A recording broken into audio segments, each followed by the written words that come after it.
सर्वांना, Rupali delicious kitchen मध्ये आपलं स्वागत आहे। आज आपण मुगाची डाळ भिजून त्याचे असे धिरडे किंवा घावणे वगैरे असं बघणार आहोत। तर चला मग साहित्याकडे वळूया। झटपट होणारी रेसिपी आहे, फक्त मुगाची डाळ भिजलेली हवी आहे। मुगाची डाळ घेतली 1 वाटी, भिजून घेतली 1 तास। 1 वाटी गव्हाचं पीठ घेतलंय। तुम्ही गव्हाच्या पिठाच्या ऐवजी तर तांदळाचं पीठही वापरू शकता, ज्वारीचंही पीठ वापरू शकता। हिरवी मिरची घेतली आहे, हिरवी मिरची कमी अधिक करू शकता। वाटणासाठी हिरवी मिरची, लसूण आणि अर्धा इंच आलं।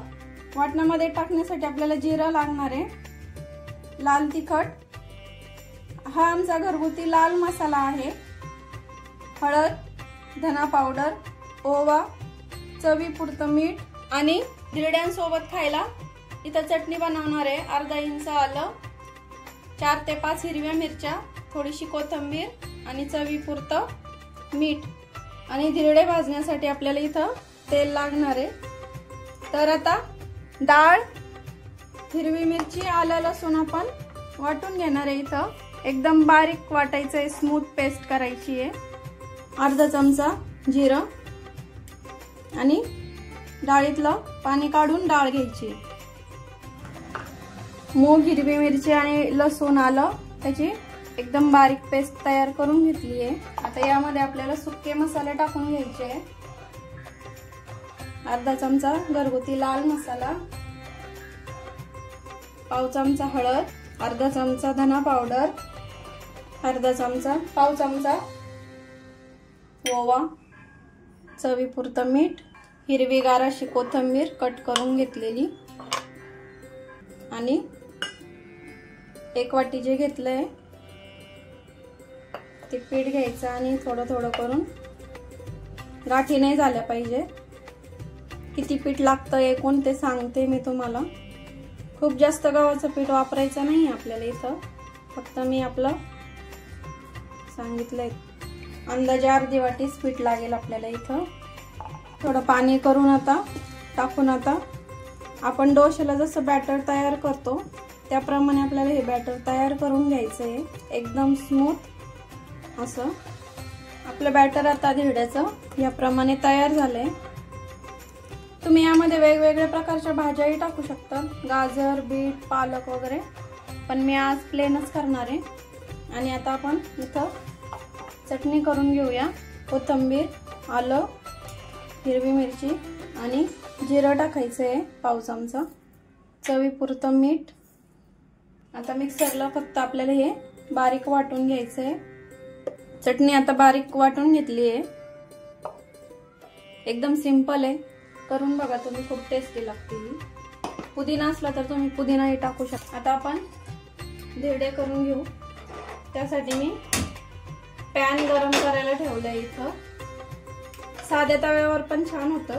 पॅन हलका गरम झाला की तेल टाकून घ्यायचं।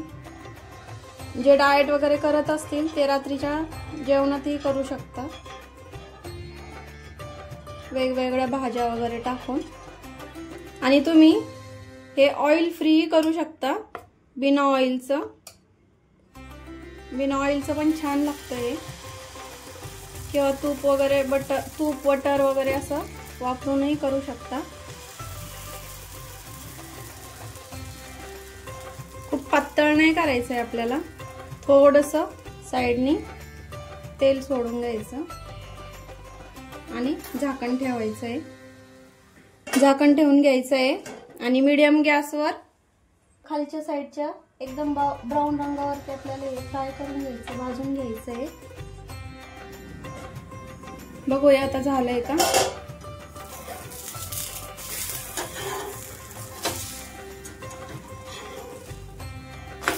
छान झालंय। आता दुसऱ्या साईडने पण थोडंसं भाजून घ्यायचं, झाकण ठेवायचं नाहीये आणि तेल पण टाकायचं नाही, काहीच नाही, असंच भाजून घ्यायचंय आपल्याला छान मीडियम गॅसवर। दुसऱ्या साईडने पण छान भाजलंय, काढून घेते मी आता। दुसरं पण याच प्रकारे आपल्याला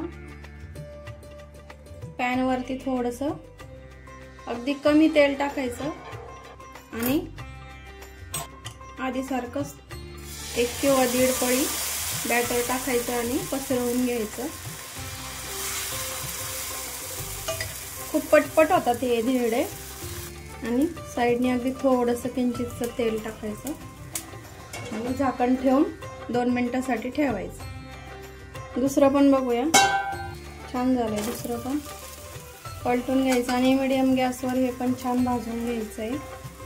तुम्ही हे मुलांच्या टिफिनलाही देऊ शकता. रात्री डाळ भिजत टाकायची आणि सकाळी एकदम इन्स्टंट म्हणजे 10 मिनिटात होतं हा डोसा म्हणा किंवा धिरडं.